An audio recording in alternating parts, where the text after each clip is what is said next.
Gulf രാജ്യങ്ങളിൽ ചൂട് കൂടിത്തുടങ്ങി. ഒമാനിൽ പകൽ താപനില 40 ഡിഗ്രി സെൽഷ്യസിന് മുകളിൽ എത്തിയിട്ടുണ്ട്. UAE-യിലും സൗദി അറേബ്യയിലും താപനില 35 ഡിഗ്രി സെൽഷ്യസിലെത്തി. വരും ദിവസങ്ങളിൽ താപനില വീണ്ടും വർദ്ധിക്കുമെന്നാണ് പ്രവചനം. ഗൾഫ് രാജ്യങ്ങളിൽ ഒമാനിലാണ് ഇപ്പോൾ ഏറ്റവും ഉയർന്ന താപനില രേഖപ്പെടുത്തുന്നത്.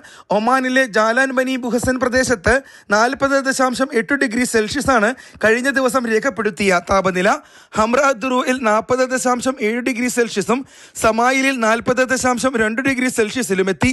UAE-യിലെ ദുബായിലും അബുദാബിയിലും 35 ഡിഗ്രി സെൽഷ്യസ് ആണ് ഇന്ന് ഉച്ചയോടെ രേഖപ്പെടുത്തിയത്. കഴിഞ്ഞ ആഴ്ച ഇത് ശരാശരി 32 ഡിഗ്രി സെൽഷ്യസ് ആയിരുന്നു. സൗദി തലസ്ഥാനമായ റിയാദിലും ഖത്തർ തലസ്ഥാനമായ ദോഹയിലും 35 ഡിഗ്രി സെൽഷ്യസ് ആണ് പകൽ താപനില. ബഹ്റൈനിൽ 34 ഡിഗ്രി സെൽഷ്യസ് വരെ എത്തി. ഗൾഫ് രാജ്യങ്ങളിലെ കൊടുംചൂട് തുടങ്ങുന്നതിന്റെ സൂചനയായാണ് താപനിലയിലെ വർധന വിലയിരുത്തുന്നത്.